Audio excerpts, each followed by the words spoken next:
والله والله الله والله والله والله به ونتوكل عليه ونعوذ بالله من شرور أنفسنا وسيئات أعمالنا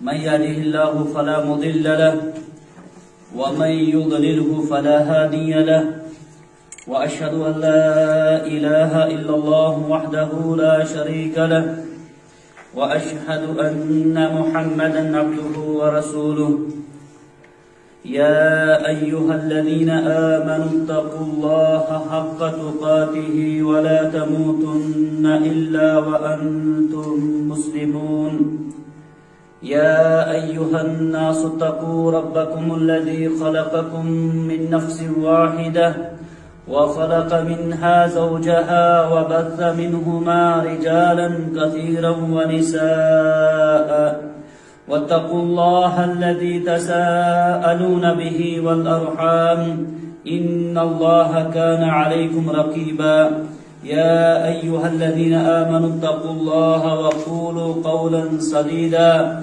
يصلح لكم أعمالكم ويغفر لكم ذنوبكم ومن يطع الله ورسوله فقد فاز فوزا عظيما أما بعد فإن خير حديث كتاب الله وخير الهدي هدي محمد صلى الله عليه وسلم وشر الأمور محدثاتها ألا وكل محدثة بدعة وكل بدعة ضلالة وكل ضلالة في النار.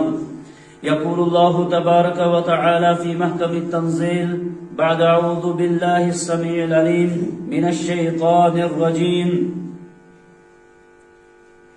وما أرسلناك إلا رحمة للعالمين. وقال سبحانه وتعالى في موضع آخر وَلَقَدْ أَرْسَلْنَا مِنْ قَبْلِكَ رُسُلًا إِلَى قَوْمِهِمْ فَجَاءَهُمْ بِالْبَيِّنَاتِ فَانْتَقَمْنَا مِنَ الَّذِينَ أَجْرَمُوا وَكَانَ حَقًّا عَلَيْنَا نَصْرُ الْمُؤْمِنِينَ. رب اشرح لي صدري ويسر لي أمري واحلل عقدة من لساني يفقهوا قولي. ربي زدني علما سبحانك لا علم لنا إلا ما علمتنا إنك أنت العليم الحكيم. اللهم صل على محمد وعلى آل محمد كما صليت على إبراهيم وعلى آل إبراهيم إنك حميد مجيد. اللهم بارك على محمد وعلى آل محمد كما باركت على إبراهيم وعلى آل إبراهيم إنك حميد مجيد. اللهم أعز الإسلام والمسلمين اللهم أعز الإسلام والمسلمين وأذل الشرك والمشركين وأذل الكفر والكافرين.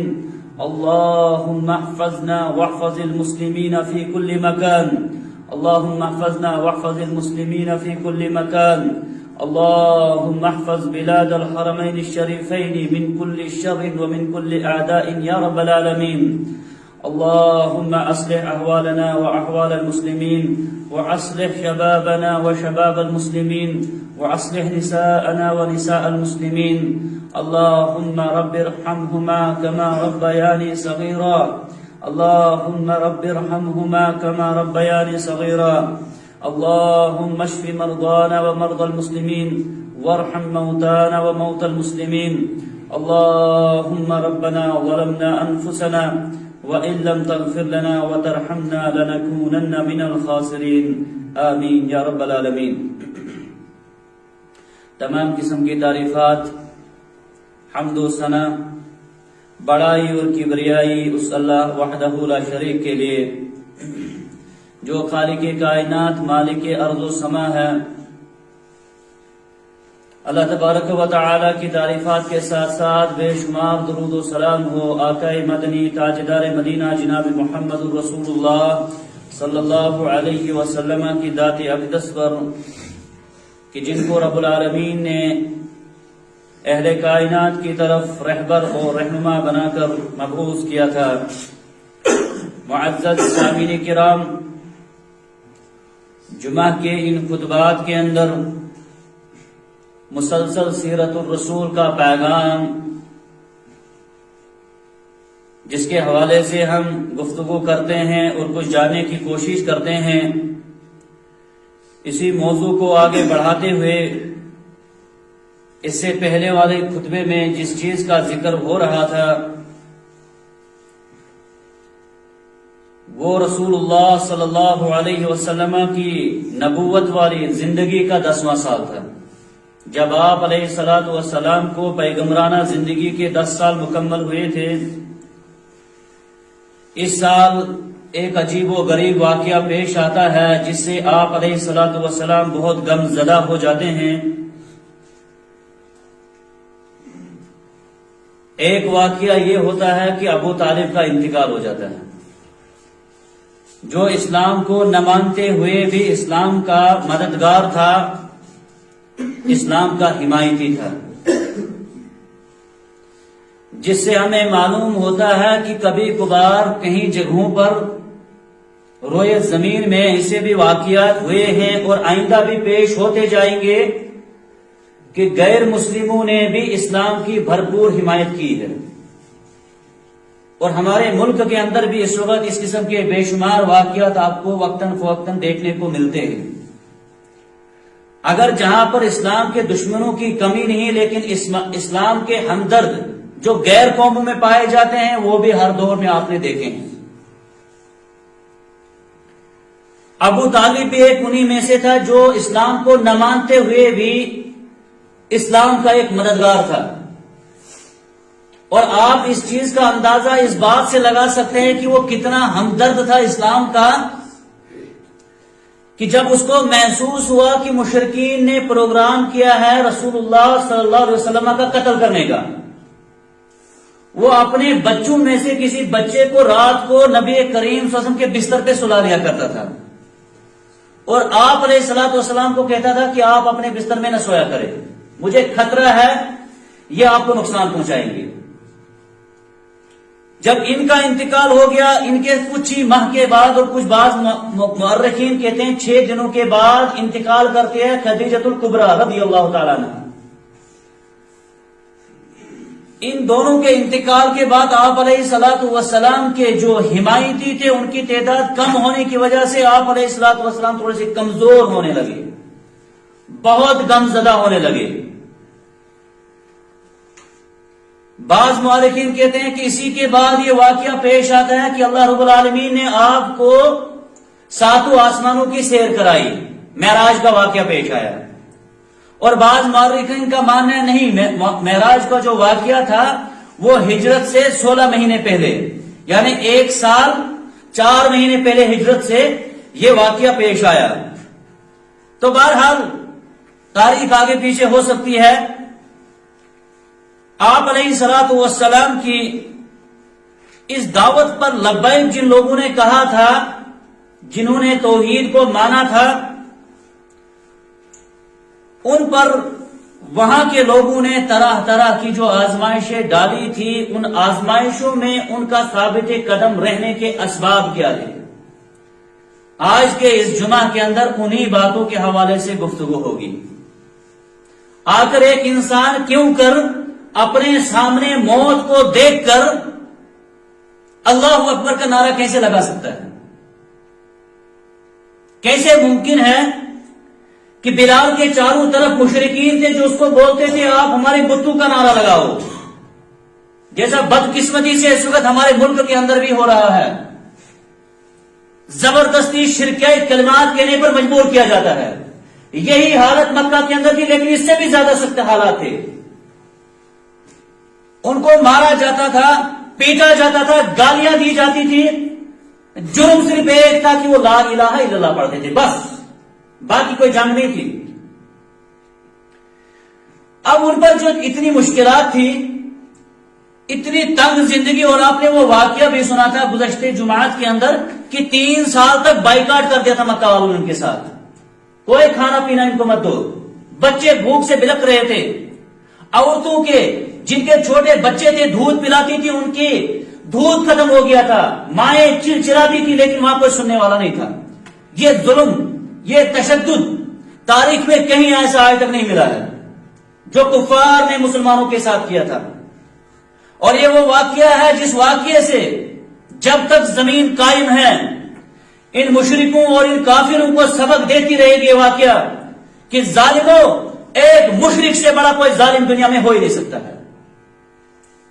اسی لیے قرآن کریم میں رب العالمین نے فرمایا ان الشرک لظلم عظیم، سب سے بڑا ظلم شرک ہے۔ وجہ کیا ہے سامنے کرام؟ کیونکہ جو مشرک اللہ تعالیٰ کو پہچان نہیں سکتا ہے وہ انسانوں کو بھی پہچان نہیں سکتا ہے، اس کے دل میں دوسروں کے لیے رحم ہونا یہ بعید والی بات ہے۔ الا من رحم ربی، جیسے کچھ بعض واقعات پیش آتے ہیں۔ تو صحابہ کرام کی جو آزمائش کا دور تھا 3 سال گزرا، لیکن ایک بھی واقعہ کہیں دیکھنے کو نہیں ملا کہ کسی ایک صحابی نے تنگ زندگی آنے کی وجہ سے اسلام کو چھوڑ دیا، نعوذ باللہ۔ شہید ہوئے، گھروں سے نکال دیے گئے، لیکن اسلام نہیں چھوڑا۔ اسباب کیا تھے، وجوہات کیا تھے، وہی آج آپ سننے کو آپ کو یہاں پر ملیں گے انشاءاللہ العزیز۔ سب سے پہلی چیز، سب سے پہلا سبب ان میں یہ تھا سامعین کرام، وہ اللہ کی پہچان، معرفت اللہ، جس کے بارے میں ہمیشہ ہم کہتے رہتے ہیں کہ قبر میں بھی پہلا سوال یہ ہوگا من ربک کا۔ قبر میں ڈالتے ایک انسان کو پہلا سوال ہوگا سامعین کرام، تیرا رب کون ہے؟ تیرا رب کون ہے؟ اب ظاہر سی بات ہے، ہم میں سے اس وقت کوئی پوچھے کسی سے تو ہر ایک بولے گا ہمارا رب جو ہے وہ اللہ ہے، ہمارا رب اللہ ہے۔ یہ سکھانا چاہیے وارثین، والدین کو، گھر کے بڑوں کو، اپنے بچوں کو، اپنے مستورات کو یہ باتیں بولنی چاہیے کہ 3 سوال کے بارے میں آپ کو پتا ہونا چاہیے، یہ کمپلسری ہے۔ اس میں کوئی نہیں چلے گا بولے گی کوئی عورت کی میں جی ایسا مسئلہ تھا، ہم ان پڑھ تھے، ہم نے پڑھا نہیں تھا، ہمیں معلوم نہیں، یہ سوال، یہ معذرت نہیں وہاں چلے گی۔ جو بھی بلوغت کے بعد ایک مسلمان مرے گا اس کو 3 سوال ہوں گے ضرور قبر میں۔ من ربک کا، تیرا رب کون ہے؟ اب جس کو رب العالمین کی پہچان اس زمین پر نہیں ہوگی وہاں وہ جواب نہیں دے پائے گا، نہیں دے پائے گا۔ اسی لیے حدیث کے اندر آیا ہے کہ جو سرکش، جو رب کا نافرمان اس زمین پر رہا ہوگا، وہ وہاں پر جیسے اس کو پوچھا جائے گا کہ تیرا رب کون ہے، وہ کہے گا ہا لا ادری، رک جائے گی اس زبان پہ، نہیں رکے گی زبان۔ سبب کیا ہے؟ کچھ تو سنتا تھا میں، وہاں تو کچھ یہ بیان کبھی کیا جاتا تھا کہ پوچھا جائے گا لا ادری، میں نہیں جانتا ہوں۔ اللہ تعالیٰ سے دعا ہے کہ ہمیں ان بد نصیبوں میں نہ بنائے جو لا ادری بولے، میں نہیں جانتا ہوں۔ دوسرا سوال ہوگا ما دین ہوگا، تیرا دین کیا ہے؟ تیرا دین، آج اس دین کو نہ مانتے ہوئے عملی طور پر کہیں ایسا نہ ہو کہ وہاں پر ان بدعمالیوں کی وجہ سے انسان کے میں جانتا نہیں ہوں، نعوذ باللہ۔ تیرا دین کیا ہے؟ کس پر تو طرز عمل تھا؟ زندگی تیری کیسی گزر رہی تھی زمین پر؟ اور تیسرا سوال ہوگا جو سیرت الرسول ہے، وہ محمد صلی اللہ علیہ وسلم کے حوالے سے، کہ وہ کون ہے جو تمہاری طرف بھیجا گیا تھا، کیسے پتا چلا آپ کو کہ وہ نبی یا رسول تھے؟ 3 سوال سب کو پوچھے جائیں گے۔ عورت بزرگ ہے، مرد بزرگ ہے، جو بھی وفات پاتا ہے قبر میں سب سے پہلے 3 سوال ہوتے ہیں۔ ان 3 سوالوں کی معرفت ضرور ہونی چاہیے۔ اور صحابہ کرام میں جو سب سے بڑی معرفت تھی وہ اللہ کی معرفت تھی۔ جب بندے کو پورا یقین ہو نا کسی ذات پر، وہ اس کے لیے مر بیٹھنا گوارا کرتا ہے۔ اس کو پتا ہے کہ ان کو پہچان تھی اللہ کی پوری، کہ اسی کے قبضہ قدرت میں پورا جہان ہے، اور ان کو یہ پورا یقین تھا۔ جیسے کہ میں نے قرآن کی سورہ روم کی آیت پڑھی تھی، سورہ روم کی آیت نمبر 47 ہے۔ اللہ رب العالمین فرماتے ہیں وَلَقَدْ أَرْسَلْنَا مِن قَبْلِكَ رُسُلًا إِلَىٰ قَوْمِهِمْ فَجَاءَهُمْ بِالْبَيِّنَاتِ فَانْتَقَمْنَا مِنَ الَّذِينَ أَجْرَمُوا۔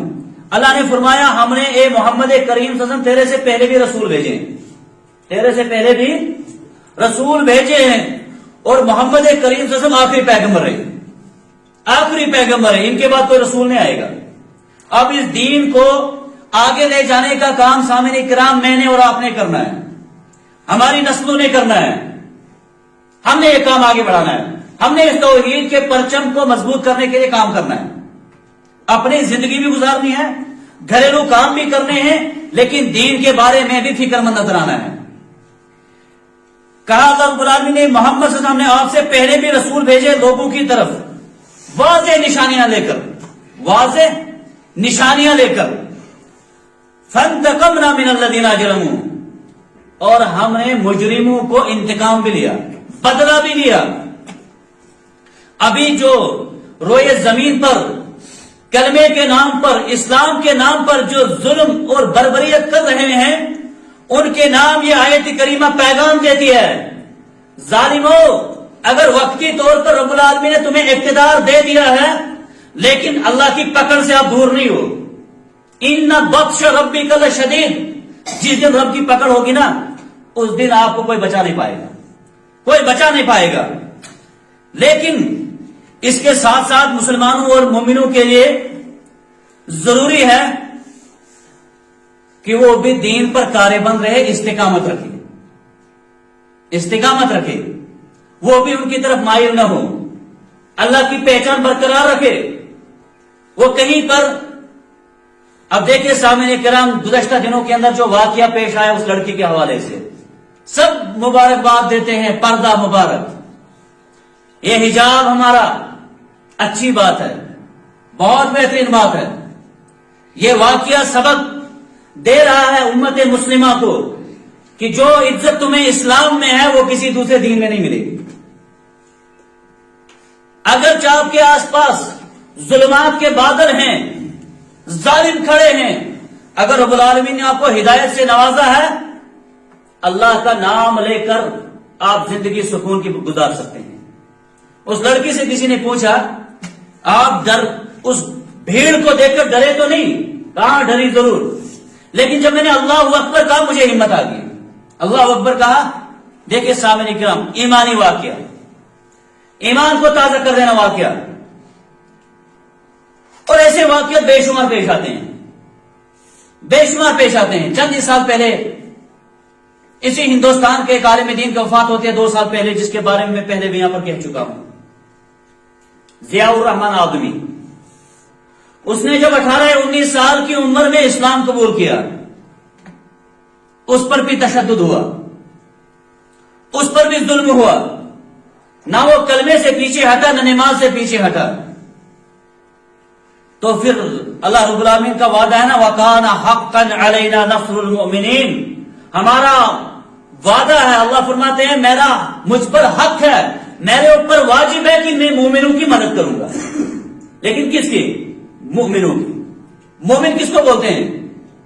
جو حقیقی طور پر رب پر ایمان رکھتا ہو، ایمان لانے کے ساتھ ساتھ اللہ تعالیٰ کے حقوق اور جو احکام ہیں اس کی پاسداری بھی کرتا ہو، نبی پر ایمان رکھتا ہو، قبر کے بارے میں اس کا ایمان ہو، حشر کے بارے میں اس کا ایمان ہو۔ اللہ فرماتے ہیں مجھ پر واجب ہے مومنوں کی مدد کرنا، مومنوں کی مدد کرنا، لیکن کب؟ جب ان کو میرے اوپر ایمان ہوگا۔ تو صحابہ کرام پر جو آزمائشیں آئی، ان میں ان کی ثابت قدمی کی پہلی جو وجہ تھی سامنے کرام، وہ یہ تھی کہ ان کے پاس معرفت اللہ تھی، اللہ کی پہچان تھی، جس کو بولتے ہیں توحید۔ توحید ان کی مضبوط تھی، وہ اللہ کے سوا کسی کو نفع نقصان والا مالک نہیں سمجھتے تھے، کسی پر ان کا کوئی بھروسہ نہیں تھا،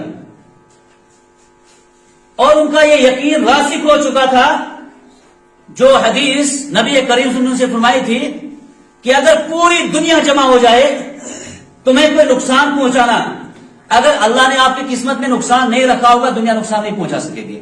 یہ ایمان تھا ان کا۔ نبی نے فرمایا تھا صلی اللہ علیہ وسلم کو کہ پوری کائنات جن و انس جمع ہو کر بھی اگر آپ کو کوئی فائدہ پہنچانا چاہیں گے، اگر اللہ نہیں چاہے گا آپ کو فائدہ نہیں پہنچے گا۔ اس پر ان کا یقین تھا کہ جو ہوگا وہ اللہ کی مرضی سے ہو رہا ہے، اللہ کی مرضی سے ہو رہا ہے۔ دوسری جو وجہ تھی، دوسرا جو سبب تھا سامعین کرام ان کا اسلام پر استقامت کا، اسلام پر ثابت قدمی کا، وہ تھی آپ علیہ الصلوۃ والسلام کی پرکشش کی عادت۔ کیونکہ اس قوم کا رہبر کون تھا اس وقت؟ رہنمائی کرنے والا کون تھا؟ محمد کریم صلی اللہ علیہ وسلم. آپ علیہ الصلوۃ والسلام کے بارے میں اسی سیرت کو تو ہم خطبوں میں آج پڑھ رہے ہیں. آپ علیہ الصلوۃ والسلام ہر اچائی میں اعلی معیار کے تھے، اخلاقیات میں، سچائی میں، بہترین سلوک میں آپ کا مقام اور مرتبہ جو تھا وہ بلند تھا. لہذا جو آپ کی رہنمائی تھی ان صحابہ کرام کو، اس نے بھی ان کو مضبوط بنایا تھا. اس کی وجہ سے بھی وہ اسلام پر ڈٹے تھے اور ان کو ان مشرکوں کی زیادتیاں جو ہیں اس پر کوئی ان کو رنج و غم نہیں تھا.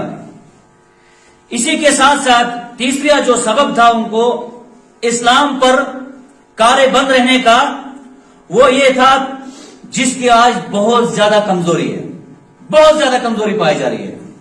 اور یہی ایک بڑا سبب ہے سامنے کے اس وقت کہ اسلام کی جو ثقافت تھی، اسلام کی جو پہچان تھی وہ ختم ہو چکی ہے. پردے کے بارے میں ایشو کیوں اٹھتا ہے ہندوستان کے اندر؟ داڑھی کے بارے میں کچھ ڈپارٹمنٹوں کے اندر سوال کیوں کھڑا ہوتا ہے سامنے کرام؟ حالانکہ ہمارا ہندوستان جو ہے نا، یہاں پر ہر قوم کو، ہر مذہب کو کھلی آزادی ہے، کسی پر زبردستی نہیں ہے. لیکن کیسے ممکن ہو جاتا ہے کہ بعض مقامات پر کہیں داڑھی پر، کہیں حجاب پر، کہیں دوسرے طریقے کار پر سوال کھڑا ہو جاتا ہے؟ کیا اس کے ذمہ دار وقت کی حکومت ہے؟ کیا اس کے ذمہ دار اسلام سے نفرت کرنے والے ہیں؟ واللہ کر کے ذمہ داری سے منبر رسول سے کہہ رہا ہوں، اس کے ذمہ دار اس وقت کے ہم اہل اسلام میں دعوے دار مسلمان ہیں. مسلمانوں کے پاس پردے کی کتنی اہمیت ہے سامنے کرام؟ بازاروں میں جو عورتیں اترتی ہیں، 100 عورتوں میں سے کتنی عورتیں مسلمانوں کی ہیں جو با پردہ ہوتی ہیں؟ کوئی زبردستی مت ہے کہ رامن بازار میں اترنے سے پہلے آپ کو پردہ اتارنا ہوگا، نہیں ہے زبردستی. پردہ کر سکتے ہیں کہ نہیں؟ اور شاید میں اس ممبر سے پہلے بھی کہہ چکا ہوں، یہ قانون الہی ہے.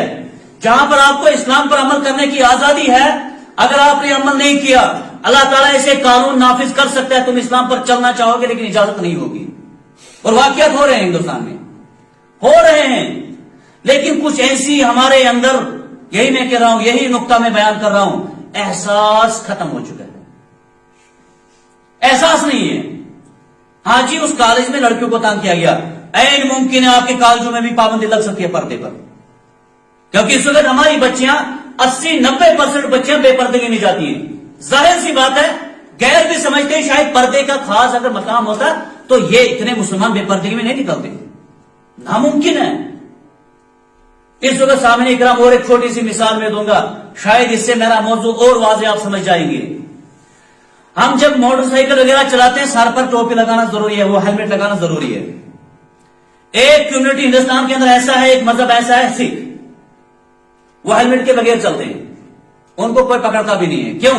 سر پہ کیا ان کو پگڑی ہے، اس وجہ سے وہ ہیلمٹ نہیں لگا سکتے ہیں. ہندوستان کا قانون بھی ان کو اس وقت ہیلمٹ لگانے پر مجبور کر رہا ہے، کہیں پر کہیں نہیں کر رہا ہے سامنے کرام، کیونکہ وہ برابر 100% ان کے آدمی اس پگڑی کو لگا کر نکلتے ہیں. پگڑی اپنی پہچان، اپنی ثقافت. جب ہمارے بیچ میں ہی پردے کا مقام نہیں رہا، انہوں نے تب سوال کھڑا کیا کہ اتنا ضروری چیز یہ نہیں ہے، ضروری چیز نہیں ہے. حالانکہ یہ اتنی اہم بات تھی، اتنی اہم چیز تھی. فاطمہ الزہرا نے کہا تھا رضی اللہ تعالیٰ عنہ نے، اگر میرا انتقال دن میں ہوگا، میرا جنازہ رات کو اٹھانا. وجہ کیا؟ کسی کی غیر محرم کی نظر میرے اوپر نہیں پڑنی چاہیے. پردے میں، کفن میں مجھ پر کسی کی نظر نہیں پڑنی چاہیے. لیکن جب احساس کمتری کی شکاری قوم ہو چکی ہے، کوئی پرواہ نہیں ہوتا ہے باپ کو، بھائی کو، شوہر کو کہ گھر سے عورتیں کن حالتوں میں نکلتی ہیں. لیکن ابھی بھی ہمارے پاس موقع ہے، وقت ہے سامنے کرام، اس چیز کو ہم سمجھیں. قطعاً اجازت نہ دے گھروں سے عورتوں کو بے پردگی میں نکلنے کی، نہ دے اجازت. اس میں ذلت ہے، اس میں رسوائی ہے، تحفظ نہیں ملے گا عورتوں کو. کیونکہ جو حقیقی تحفظ ہے اس انسانیت کا وہ اسلام کے اندر ہے. اسلام کے علاوہ دنیا نے اس وقت ملکوں کے اندر حق، ہر ملک کا ایک قانون ہے، عورتوں کا تحفظ، جوانوں کا تحفظ، بزرگوں کا تحفظ، لیکن یہ تمام تر جو ہیں دعوے یہ جملے کے طور پر استعمال کیے جاتے ہیں. حقیقی طور پر کہیں پر عزت نہیں ہے. حقیقی عزت جو سامنے کا وہ اسلام کے اندر ہے. حضرت عمر نے کہا تھا نحن قوم اعزنا اللہ بالاسلام. مختصر سا قول ہے سامنے کرام. عزت چاہتے ہو نا؟ کون نہیں عزت چاہتا ہے سامنے کرام؟ کون نہیں چاہتا سکون سے زندگی بسر کرنا؟ عمر کہتے ہیں اسلام کو ماننے کے بغیر آپ کو چارہ ہی نہیں ہے. ٹھیک بات ہے، آپ اپنے ڈیزائن والے فیشن کو لگا کر وقتی طور پر یہود و نصارہ اور مشرکین کو خوش کر سکتے ہیں، لیکن یاد رکھنا یہ ان کا ایک ان کی فطرت ہے. وَلَن تَرْضَىٰ عَنْكَ الْيَهُودُ وَلَا النَّصَارَىٰ حَتَّىٰ تَتَّبِعَ مِلَّتَهُمْ. یہ تم سے راضی تب تک نہیں ہوں گے جب تک آپ ان کی چال ڈال کو اچھے طریقے سے مان لیں گے، ان کے عقائد کو نہیں مان لیں گے. اور اس وقت چل رہے سامنے کرام. بچہ 8-9 سال 10 سال کا بچہ ہے، کون ہے جو آن لائن گیم نہیں کھیلتا ہوگا؟ تعجب ہوتا ہے سامنے کرام. سمجھ ہی نہیں آتی ہے کبھی کبھار. میں خود ایک بچے کو دیکھا ہوں، بہت کم عمر بچہ، قرآن سیدھا پتا نہیں، نماز کا طریقہ پورا پتا نہیں، گیم ایک ایسی کھیل رہا ہے واللہ کر کے میرا دماغ عجیب، اس کو سمجھ کیسے آ رہی ہے اس چیز کی، کیسے وہ اس میں گھس رہا ہے، کہاں تک وہ پہنچ رہا ہے. اگر اسی بچے سے ہم 2-3 سوال پوچھ دے، بچے وضو میں کتنے واجبات ہیں، نماز کتنی رکعتیں دن میں ہیں، کتنے فرض ہیں، ہمارے نبی کا نام کیا ہے، قبر میں کیا ہوگا جب قبر میں جائے گا، وہاں سوال جواب ہوں گے، وہاں کس طرح زندگی بسر کرے گا، کوئی پتہ نہیں ہوگا. قرآن میں کتنی صورتیں ہیں یہ کوئی معلوم نہیں ہوگا. یہ چیز کیسے معلوم ہے؟ یہ ان لوگوں کی کوشش ہے. اور مسلمان احساس، ان کے اندر احساس کی کمزوری ہے، ان کے اندر احساس کی مضبوطی تھی. وہ اس چیز کو سمجھتے تھے کہ جو اسلام ہے اس میں وقتی طور پر آزمائشیں ہیں، تکلیفیں ہیں، لیکن آنے والی نسلوں کے لیے جو ہے نا اسلامی معاشرہ بہترین تشکیل دے سکتا ہے. اور اس کے لیے آپ سورہ کہف پڑھ کے آئے ہوں گے، وَكَانَ أَبُوهُمَا صَالِحًا، 2 یتیموں کا واقعہ. کوئی بھی گھر میں تفسیر آپ کے گھر میں ہوگی سامنے کرام، یہ واقعہ پڑھ لینا. ان کے اندر احساس تھا کہ ہماری نسلوں کا تحفظ اسی اسلام میں. اگر ہم نے دھوکہ دے کر پیسہ کمایا، وقتی طور پر بچوں کو آرام دے دیا، لیکن یہی دولت کر بچوں کو ذلیل و رسوا کرے گی، کیونکہ یہ قانون الہی ہے. بچوں کے بارے میں خیر خواہ ہو، آپ کو نیک بننا پڑے گا. ابن عباس کی ابن مسعود کے حوالے سے آتا ہے، رات کو نماز پڑھتا تھا، بچہ ساتھ میں ہوتا تھا، کہتا تھا بیٹے میں نماز نہیں پڑھتا، یہ تیرے لیے پڑھ رہا ہوں، کیونکہ یہ قانون الہی ہے. باپ اگر نیک رہا، ان کے بچوں کو سکون والی زندگی اللہ عطا کرتا ہے. سکون، ان پر کوئی ظالم مسلط نہیں ہوگا.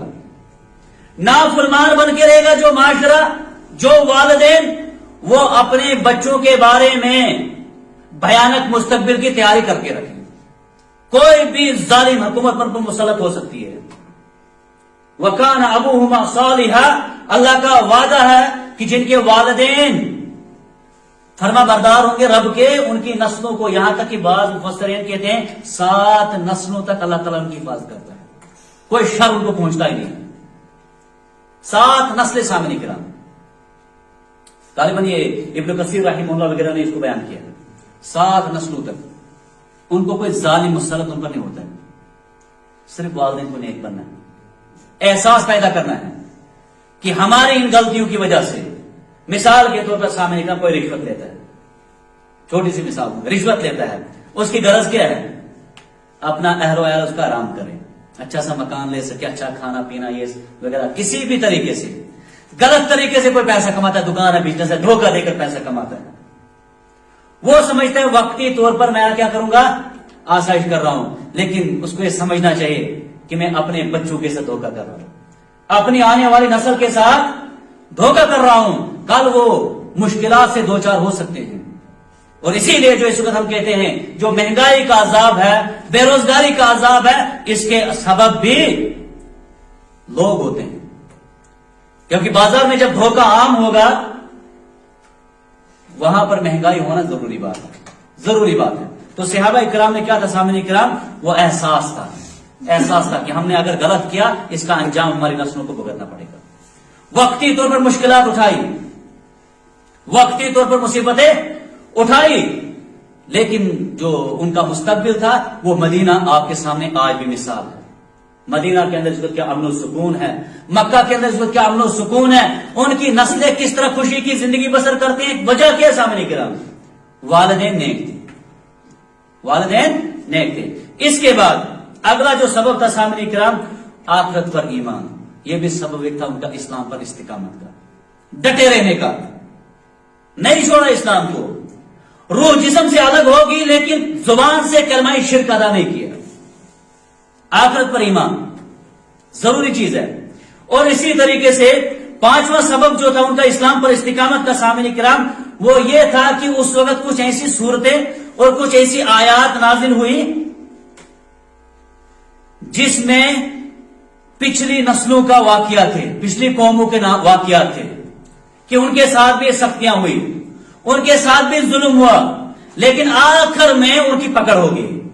اگر موسیٰ نے وقتی طور پر بنی اسرائیل کے ساتھ ظلم برداشت کیا، لیکن فرعون غرق ہوا، وہ اسلام پر استقامت رہے، مسلمان بن کر رہے۔ جیسا کہ قرآن کریم کے اندر ایک جگہ پر اللہ رب العالمین نے فرمایا، ام حسبتم ان تدخلوا الجنہ، کیا تمہارا گمان ہے تم جنت میں یوں ہی داخل ہو جاؤ گے؟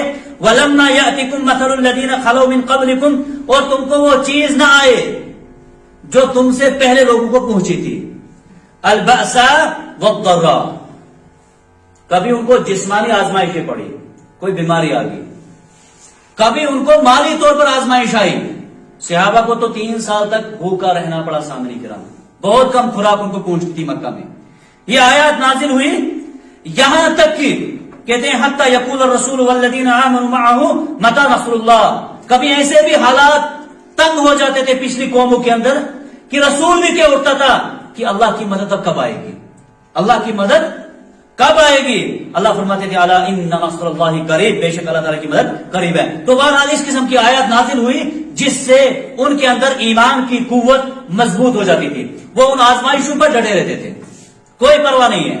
اس کے ساتھ ساتھ جو اگلا سبب تھا ان کا اسلام پر استقامت کا، اسی پر میں اپنی اس کو ختم کرتا ہوں، وقت جا رہا ہے، وہ یہ تھا کہ کامیاب ہونے کی بشارتیں، کامیاب ہونے کی بشارتیں ان کے ساتھ ساتھ کہ صبر کیجیے، آپ صبر کیجیے، آپ کو ہی حقیقی کامیابی ملے گی، آپ کو ہی حقیقی کامیابی ملے گی۔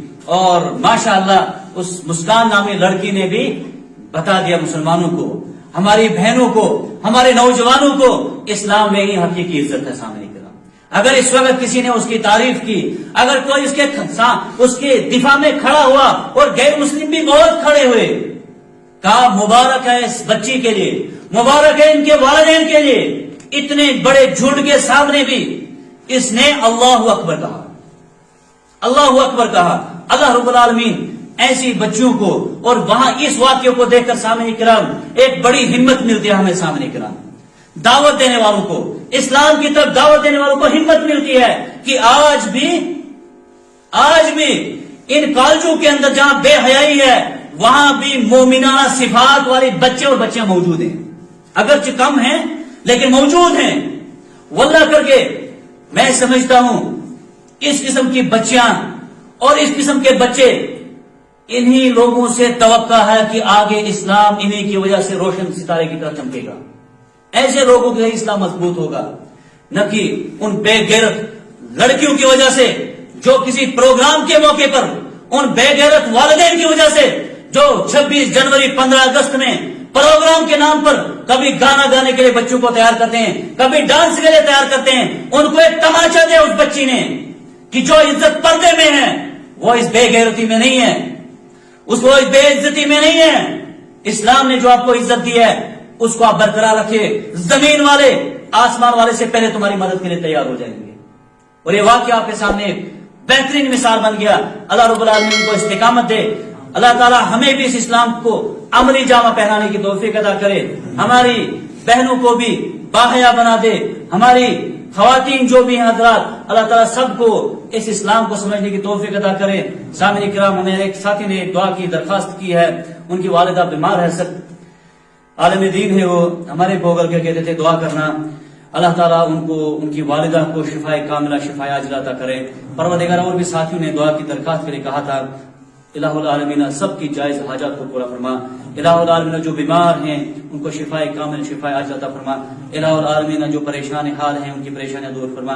پروردگارہ، اس وقت جہاں پر بھی دین کے نام پر زیادتی اور ظلم ہو رہا ہے، الہ العالمین آپ زیادہ جانتے ہیں، تیری ذات زیادہ واقف ہے ان سے. پروردگارہ، اس کو نابود کر